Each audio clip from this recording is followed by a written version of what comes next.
Morning again from Fort Leavenworth. My name is Sergeant First Class John Broom. I'm one of the instructors in the Combat Studies Institute here at the Command and General Staff College. To my right is Dr. Mike Perlman, another one of our instructors and also one of the course authors for your M&S 610 course. Today we're going to talk about lesson number 9, the evolution of modern warfare, the interwar years, 1919 to 1939.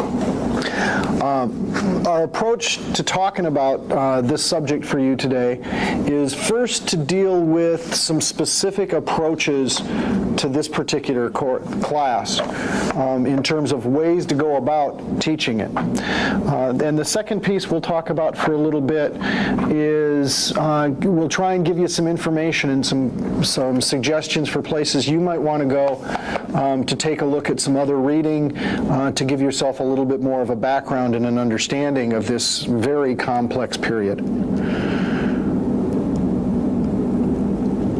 I think there's two principal ways to go about teaching this class. The class structure has got what, Mike? Naval doctrine, amphibious doctrine, air power theory, and mechanization. And there's two ways to couple those three things together. The first would be to take a U.S. kind of focus, and building off of Weigley, and discuss the role of the American military in peacetime and how it changes in peacetime, how we're sort of ignored. And the second way would be to deal with each one of the theoretical changes in terms of how armies in general change. Or didn't change. Or didn't change. Really, I guess the focus is to say the problem of this lesson is that it's not simply an American topic, it's not a European topic, it's really in a sense a global topic. We're talking about the U.S. Army, we're talking about the U.S. Armed Forces, we're talking about European armed forces, we're talking about the British Commonwealth, we're talking about Japan, and perhaps we could even bring in China. What we've got here among virtually all these participants, with the exception of Japan, is the trauma of World War I, and how virtually everybody wants to say, we don't do that blank anymore. 4 years of ghastly attrition warfare in which it's very difficult to determine who's a winner, or if there's a winner. Or the winner in World War I is the guy who hits the canvas after the loser. And what we've got here is these alternatives about how to prevent this. And what are the complexities? I wish this lesson were a lot simpler than it is that the political and geographical situations of countries like the United States and Britain is much different than Germany and France. The United States and Britain, strategic bombing will have a higher priority for simple reasons. Among them, that America has the best and Britain has the second best anti-tank ditch in the world. The Americans have got the Atlantic Ocean, the British have the English Channel. The Germans don't. Neither do the French. And neither do the French. And therefore, strategic bombing, which is also politically compatible with the Americans and the British, is not wanting to have, quote, their soldiers in foreign territory. Continental Europe makes this thing more compatible. But this thing gets cut in all different ways, which makes there is no one generalization or two generalizations fit all, which may be of some benefit for historians or us who study it, is we've got to muddle through this process, which is good because the people who are living it at the time had to muddle through it, and they played for much higher stakes than we did. The survival of their countries, their physical well-being, maybe their own lives, certainly the lives of their subordinates. So it's to say this, you've got to almost be situation specific. Well, let's go through each one of the topics and kind of examine some of the issues we can bring out. The first one is the development of naval doctrine. And that will be based primarily off of the Weigley reading. Which then it would have an American focus. It will have an American focus. And there's two major issues with that, actually three. The first one is the whole background of the Washington Treaty and the limits on American naval power along with everybody else's. That's kind of the background piece. And then there's two issues of change. And that is amphibious warfare doctrine and aircraft carrier doctrine, and how those two developed during this period. And again, each one of those is situationally dependent. I don't think there's a great deal of resistance to the development of amphibious doctrine, either in the Marine Corps or the Navy, because they simply realize if they're going to go to war in the Pacific, they have to be able to do this in one way, shape, form, or another. Of course, there's a giant gap between development of doctrine, which may take 3 colonels in a room somewhere, and the development or the governments, particularly in a democracy, fielding The necessary stuff. Yeah, I mean, doctrine doesn't execute itself. As somebody said, we fielded the VGTs. Of course, without the doctrine as a basis, when things really hit the fan, as in the late 1930s, we'd be thrashing around trying to get an intellectual handle about what to do.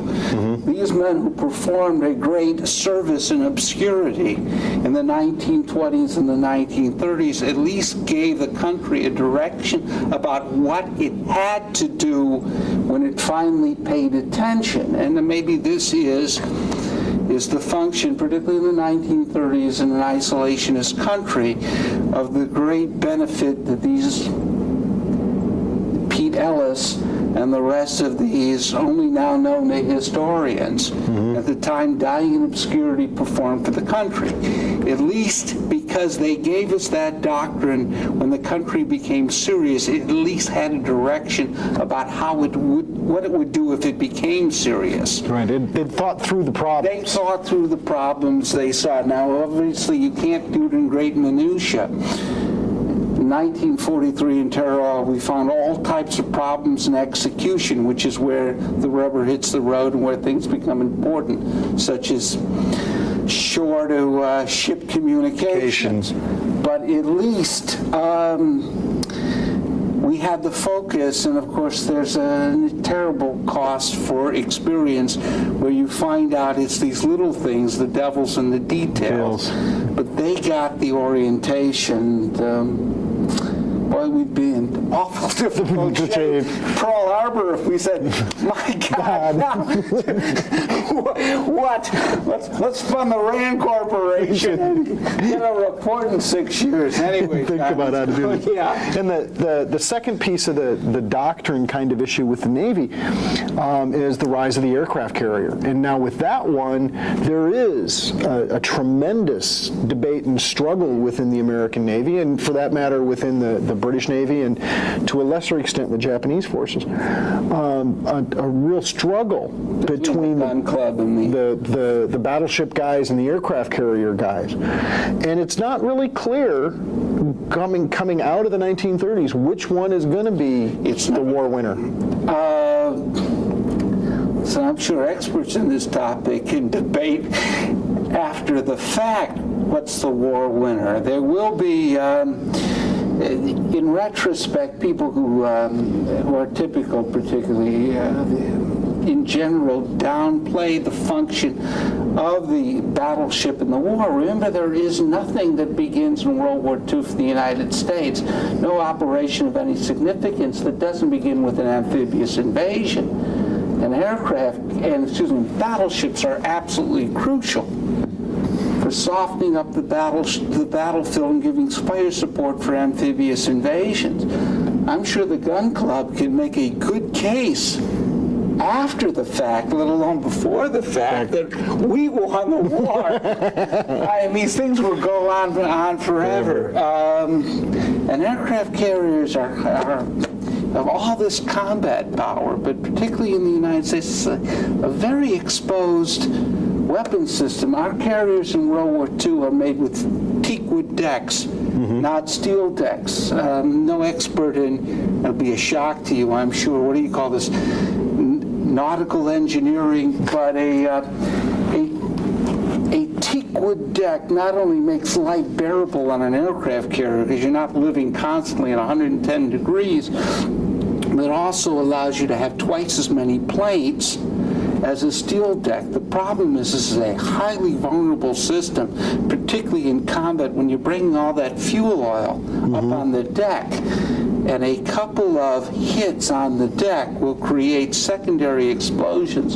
It's what happens to the Japanese aircraft carriers at Midway, which are also built on teakwood decks. And therefore, you've got this extraordinary jewel. I don't think there's anything comparable. It's in conventional warfare, in which you'd have so much. It's the magazine, it's the line of departure, it's all this enormous combat power congested and highly vulnerable. Makes this war really. There's some downsides about aircraft carriers. The prima ballerina have got to spend as much time worrying about them being hit, or more so, than using it. And many operations in the Pacific are essentially geared and operations rejected on the grounds that you're getting too heavily exposed aircraft carriers. You know, unlike anything else, those things go down. It takes 3 to 4 years to rebuild them, and you don't have them again for the rest of the war. That's it. Yeah. This thing becomes, well, like any substantive issue, there is no right or wrong. And these guys are coming to grips with very difficult issues in the 1920s, and everything you can say for the aircraft carrier, I'll come up with just as good an argument for the battleship. Battleship, and we can do it after the war too. In fact, let's do it right now. The doctrine for the aircraft carriers evolves. They initially start out as an adjunct to the fleet, an aid to the fleet. Some sort of for the gun club? They're working as reconnaissance aircraft and then finally spotters. And one of the reasons for that decision is that there's no radar yet. The battleships themselves can fire further than they can see. Far further than they can see. So how do you adjust the fire at that point if you don't have any radar? Well, you put an airplane up there, and where can you get enough airplanes to do this for a fleet? You got to build an aircraft carrier. And then as soon as these guys start flying and start reading stuff like Billy Mitchell and Duhay and start thinking about, wait a minute, we don't just have to look for the bad guys, we can bomb the bad guys. Okay. And so the aircraft carrier's doctrine and role evolves over time. But it is a very, very interesting set of tensions between the two. And then you get to the point of, well, what happens if the other guy does manage to get through your carrier screen? Through the aircraft carrier screen that you've got out there looking for him. So the carriers are screening for the battleships. The carriers are going to be screening for the battleships. And even when you get to the point where they begin to think about aircraft carriers as attack aircraft carriers, as launching out to hit the enemy, if that's all you've got are the aircraft carriers, and you miss the enemy fleet, then their battleships are going to get into the middle of your carriers, and it's going to be real ugly.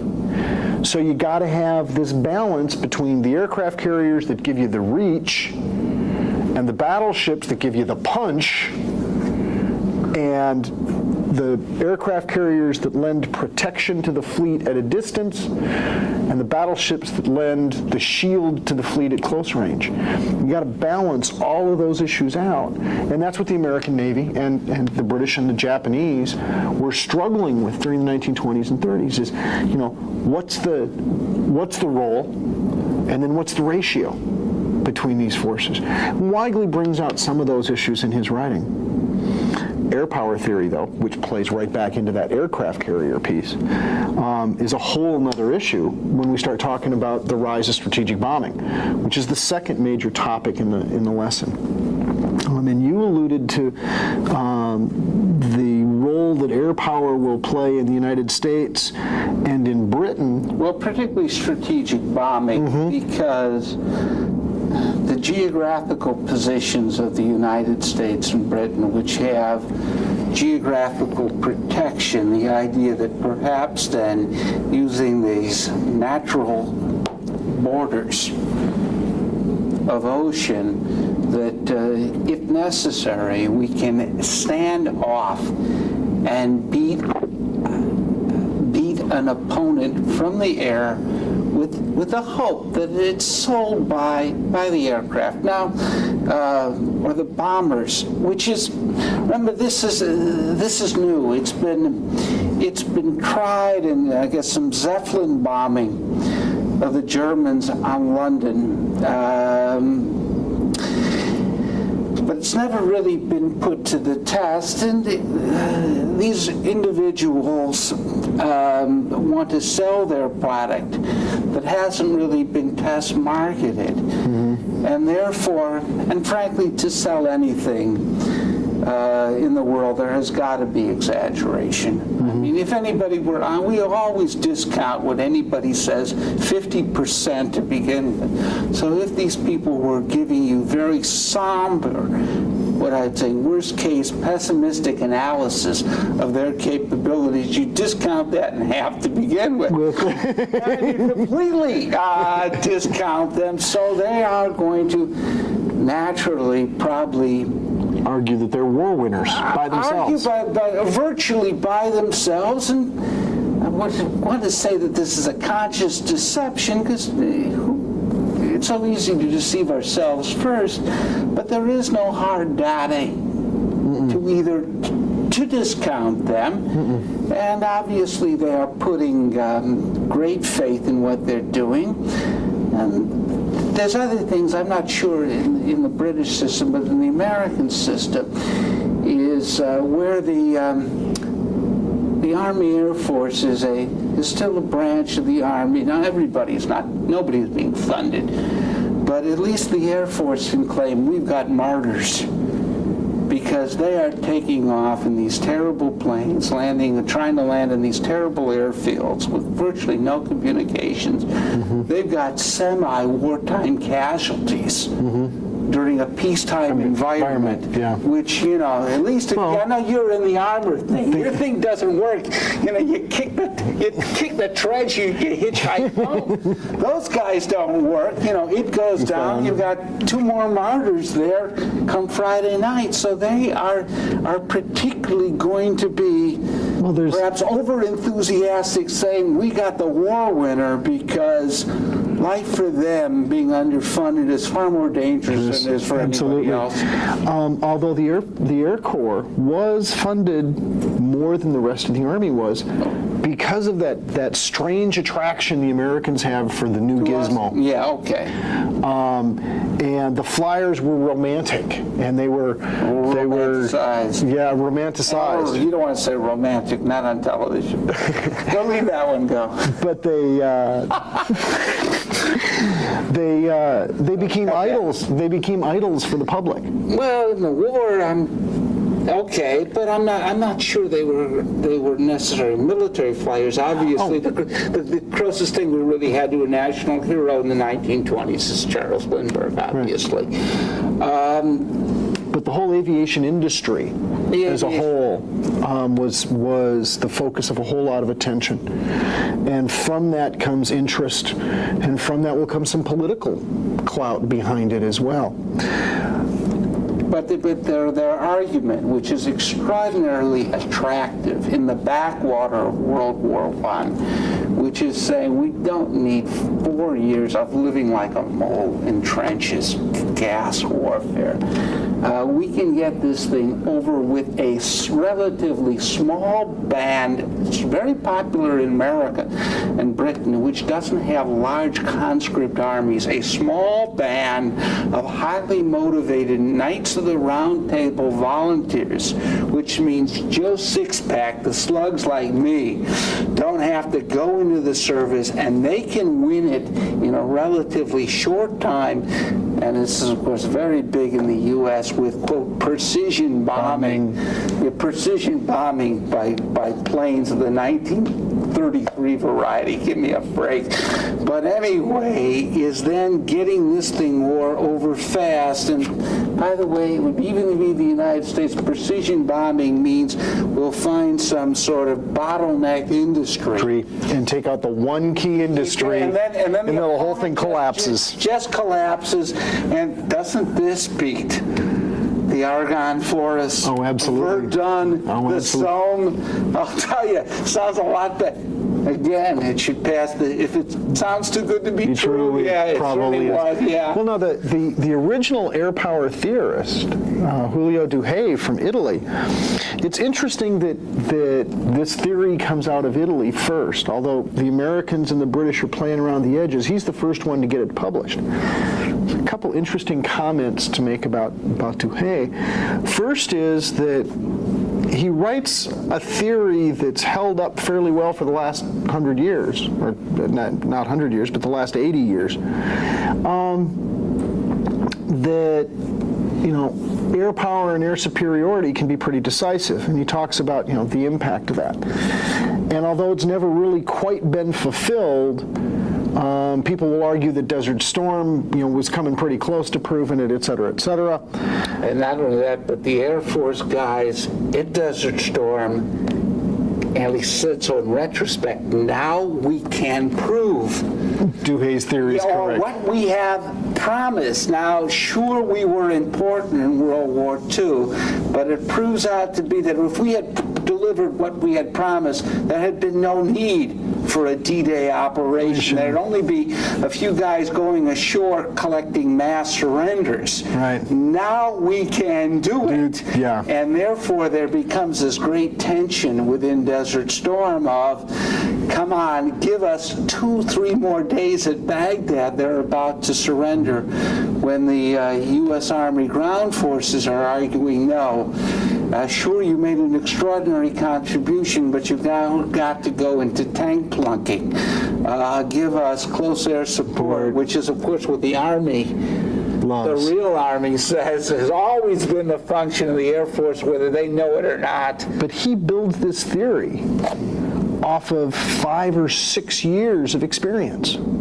Whereas if you go back and you look at the naval theorists, Alfred Thayer Mahan, Julian Corbett, they're building theory based on thousands of years of experience. And if you look at the great theorists that the folks in this course are going to examine, Jomini and Clausewitz, they too have got this huge database to work from. This couple thousand years of land warfare. Is projecting that he's got a new weapon system, and he is making a theory on what I project the Western systems will be able to do, not as of now, but in the future. Down the road. Yeah, and of course there will be anybody. He'll be talking about what this weapon system can do, but of course, and this is natural, anytime something becomes nearly that good as I projected, there will be just as much,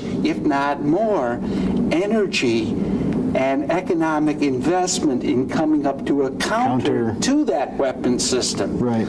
I mean, all right, I'm getting to the point where I now can perform as promised. It'll shock the rest of the world to come up with a counter. In the case of the British, radar, to protect themselves from the Germans. Defense. And air defense. So there's a whole lot of issues we can bring out as we talk about air power and air theory. And then there's, of course, the true love of my life, the whole mechanization issue. That says something about your life. Okay. the guys like JFC Fuller, Liddell Hart, Adna Chaffee here in the United States, de Gaulle, battle, the famous Guderian name that everybody seems to associate with the development of the Panzer Force. And here again, there's a lot of tension between the conservatives who are going, yeah, tanks are really nice, they're great for trench warfare, but we're not going to do trench warfare anymore, so they're not going to be real important. Interestingly, you've mentioned these theorists, I think you just mentioned 5 names, only one being a German. There are lots of the differences between ideas and a national commitment to practice the ideas. The British, who, if forced to go back to the continent, would much prefer strategic bombing. Fuller and somewhat hard are prophets who are much more honored abroad than they are in Britain. De Gaulle is an unknown colonel, virtually a kind of an irritant to the French General Staff, whose career is about to explode and die the minute the French win the Battle of 1940. Guess what? He's saved by the Germans. Chaffney, or else even in the United States, I guess his greatest disciple, Patton, spends his life, as he would say, in captivity to the doughboys. It is the infantry which runs World War World War II, the Fort Benning Mafia. George Marshall and Omar Bradley Eisenhower, his disciples. This is the difference between here in theory and in practice. In Germany, which pays far less, virtually no attention to strategic bombing. Their weapon of choice is the Stuka dive bomber to give close air support for armor. Is Germany's geographical position is, guess what? If we don't win the close battle, there is no other battle, and therefore the ideas, which are worldwide, anybody can choose them. None of this stuff is private. It's the Germans who choose to make this national policy. While these other things are ideas of theorists, but there will be no commitment behind this doctrine. I guess, well, you know the French much better than I do. It'd be interesting why, because they have the same geographic and political the problems that the Germans have. The Germans, however, for whatever reason, decide that, maybe because they lost World War I, is that they will have to take the Guderians seriously, while the French have their own equivalent in de Gaulle, who is in effect turned out to exile. They go into World War II with a static defense, heavy, relatively non-mobile tanks, infantry team, no deep strike. I guess figuring that even, we won World War I, it was winning ugly. It was certainly nothing to be proud of in the history of warfare. There's no elegance there, but it worked. It was horrible, but we survived it. And any repeat, the Germans will crack before we do. They are a relatively small nation in the midst of the world. We win ugly wars of gross national product because we get the English as an ally, they get the Americans as the ally, we have the Russians or now the Soviet Union on the other side. Sooner or later, the elephant crushes, or the ponderous heavyweight, even if he's a plug, crushes the world-class lightweight just out of mass. Well, we can look at the case of Britain and France in particular, since they're the ones that the reading will focus on. And let's go back to the French for just a minute. There's some things that set the French apart from the Germans in terms of their strategic position. The French took tremendous losses in the First World War. Virtually half of the adult male population was wounded in one way or another, killed or wounded during the First World War. Their worst ones were in taking the tactical offense. Right, exactly. Every time they'd launch out on the offense in World War I, they were just massacred.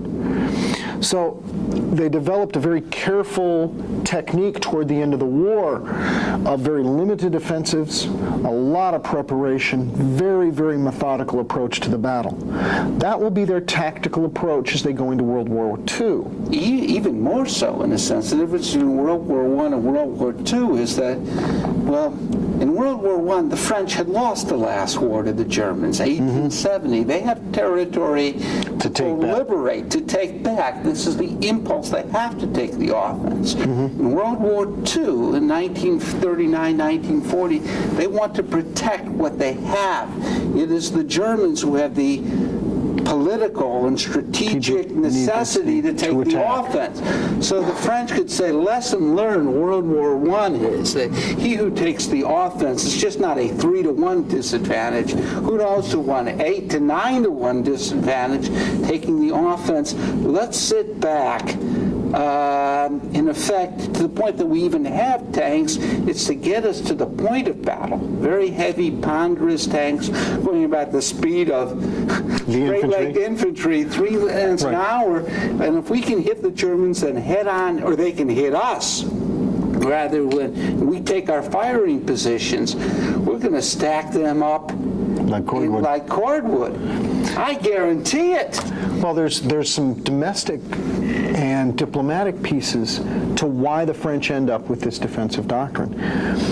They've got a population of 40 million. The Germans have 80 million. So if France tries to fight Germany by herself, she's lost.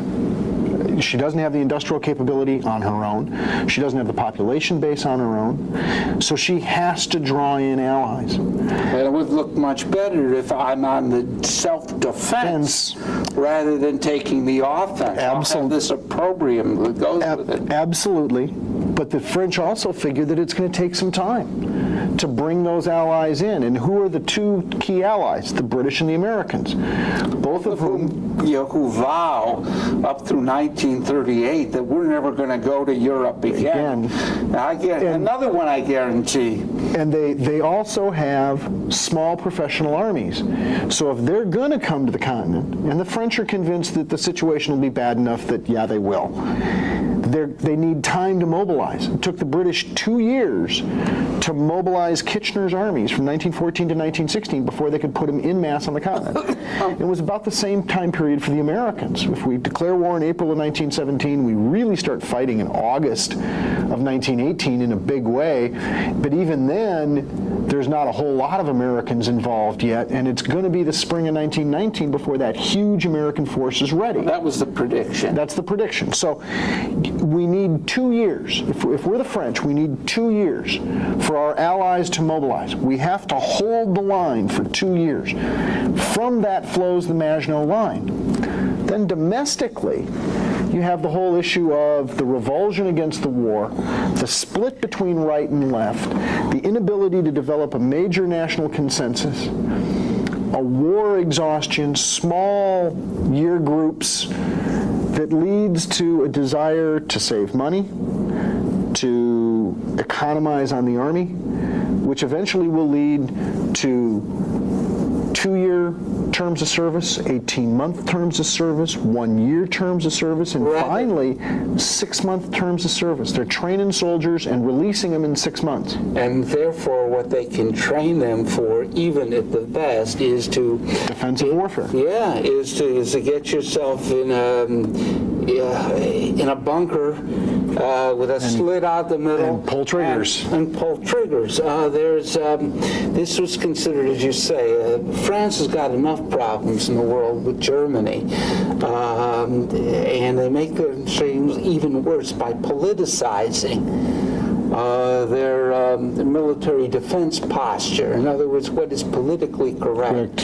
And the left in France is just paranoid as left in some other countries, which I will not name, such as the United States, which sees two Army officers together and they think there's going to be a coup.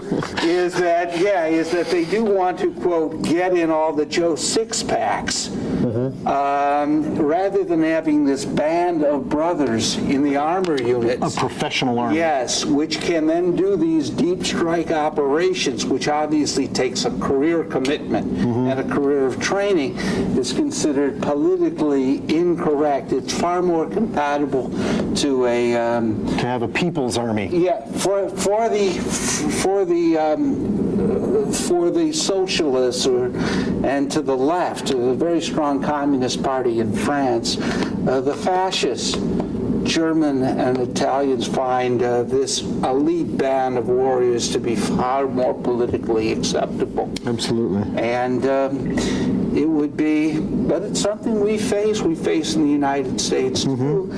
I wish it didn't exist, that we could argue military doctrine on its military merits. It's instead of the political. Yeah, or what is domestically compatible. But by the time I grow up and face reality. The British also have some interesting problems as they look at developing an armored warfare theory or technique, and that is their imperial situation. You know, the idea of the elite band of brothers would perhaps work in Britain with their tradition of an all-volunteer, professional, long-service force. But who the opponents in the colonial war? The colonial empire that Britain holds has to be defended. And for that, and kept pacified. And for that, you need bayonets on the ground. Well, you also, but for mechanized warfare, what you need is armored cars. Light Not stuff. Tanks, by the way, if you would add, who is the most likely opponent that the U.S. ground forces will fight from 1919 in these contingency planning through 1938? John, you tell me. Mexico? Mexico. I mean, how heavy do you have to be for that? And well, now this is the advantage, is that the Germans have a national commitment. They're not talking about going to the Falkland Islands. Essentially, they know who their opponent is going to be. It's going to be France. France knows who their likely opponent is going to be. It scares the death out of them. But just like if you look at the Mexican border in the 1920s and 30s, it's a very rugged area. It's not very well developed. There's not much of a road network. There's virtually no railroad to support, a major logistical kind of operation. So what do you need? You need horse-mounted cavalry, wagons, the kind of stuff that can go on its own and do its own thing. It's going to be an armored car, which can't be as much that big a gas gun. Right. So and with the British, the northwest frontier of India,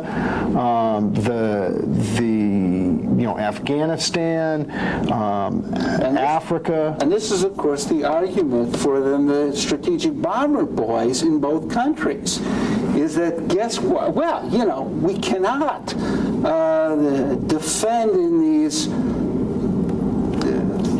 huge frontiers. Huge frontiers, and do this with ground forces. Therefore, I've got the solution for your problem, and that is I will win wars against modern industrial nations with strategic bombing. With strategic bombing, while the army kind of serves as the constabulary off on the frontier, against the Mexicans or in occupying the Philippines and doing that kind of thing. So there's a number of different kinds of issues to approach here with this lesson. Just to summarize real briefly, I think, Mike disagrees with me, but I think there's a way to approach this lesson from an American focus, even though we're talking about, a lot of stuff going on in different countries. Well, I agree with you. There's a way to approach it from an American focus. It would be terrible lesson, but you could certainly do it that way.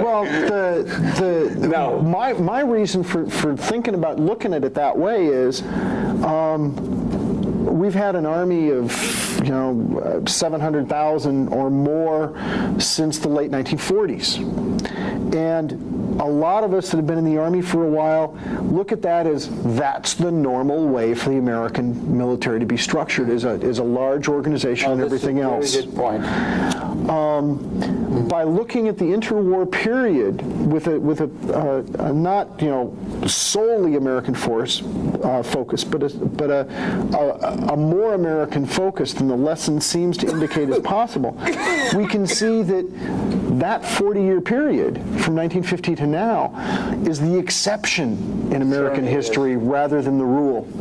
And that the rule is, how do you innovate with no money? How do you develop doctrine when nobody cares? How do you keep a professional army focused on what its job is when the government wants you to do everything else, run the CCC, et cetera, et cetera, et cetera? That's the reality of American military history. That is what we have had to contend with. That's a very good point. Rather than, living high on the hog like we have for the last 40 years. The 1990s may look a lot more like the 1930s or the 1920s than does the 1950s or 60s. Yeah. So, there's that approach of examining these issues, granted on a worldwide basis, but looking specifically at the American experience and what it means to us. There's that method. There's also the method of taking them topic by topic and dealing with them. What's going on with the naval stuff? What's going on with the air stuff? And what's going on with the mechanization piece? Now, for background reading, you could always go to J.F.C. Fuller's writings himself, Liddell Hart, Julio Duhay. The Air University publishes Command of the Air, and you can get it from the guys down at Maxwell Air Force Base. Billy Mitchell's writings are available in some libraries. Pete Ellis didn't write very much. There's a new biography on Pete Ellis that's fairly recent. If you look at the analysis piece of other people looking at this period and analyzing it, there has been a flood of information, and I can't even begin to give you the short bibliography. If you're really interested in it, go ahead and drop us a line at CSI, and I'm sure we can come up with a quick reading list for you. But there's a wealth of information out there. Now, are we trying to turn you into historians? No. We don't need the competition. Thank you. And on that note, it's been a lot of fun. Thanks much, and good luck teaching this class. I'm building off of Weigley. And discuss the role of the American military in peacetime and how it changes in peacetime, how we're sort of ignored. And the second way would be to deal with each one of the theoretical changes in terms of how armies in general change. Or didn't change. Or didn't change. Really, I guess the focus is to say the problem of this lesson is that it's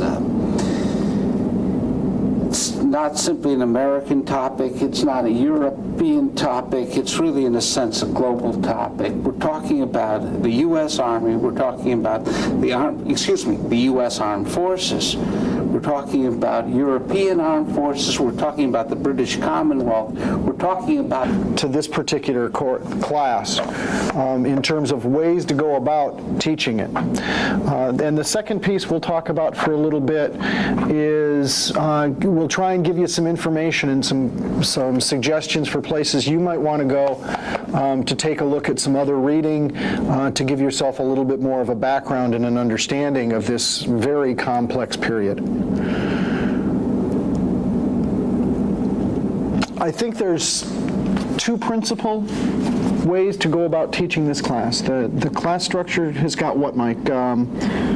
Naval doctrine, amphibious doctrine, air power theory, and mechanization. And there's two ways to couple those three things together. The first would be to take a U.S. kind of focus.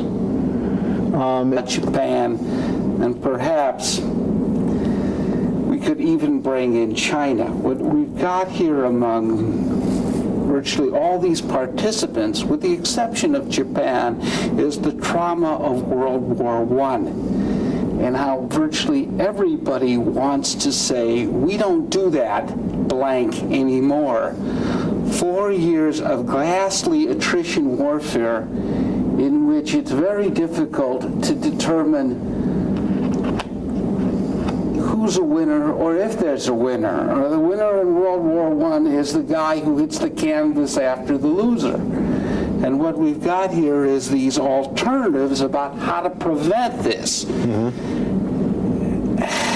And what are the complexities? I wish this lesson were a lot simpler than it is that the political and geographical situations of countries like the United States and Britain is much different than Germany and France. The United States and Britain, strategic bombing will have a higher priority for simple reasons. Among them, that America has the best and Britain has the second best anti-tank ditch in the world. The Americans have got the Atlantic Ocean, the British have the English Channel. The Germans don't. Neither do the French. And neither do the French. And therefore, strategic bombing, which is also politically compatible with the Americans and the British, is not wanting to have, quote, their soldiers in foreign territory. Continental Europe makes this thing more compatible. But this thing gets cut in all different ways.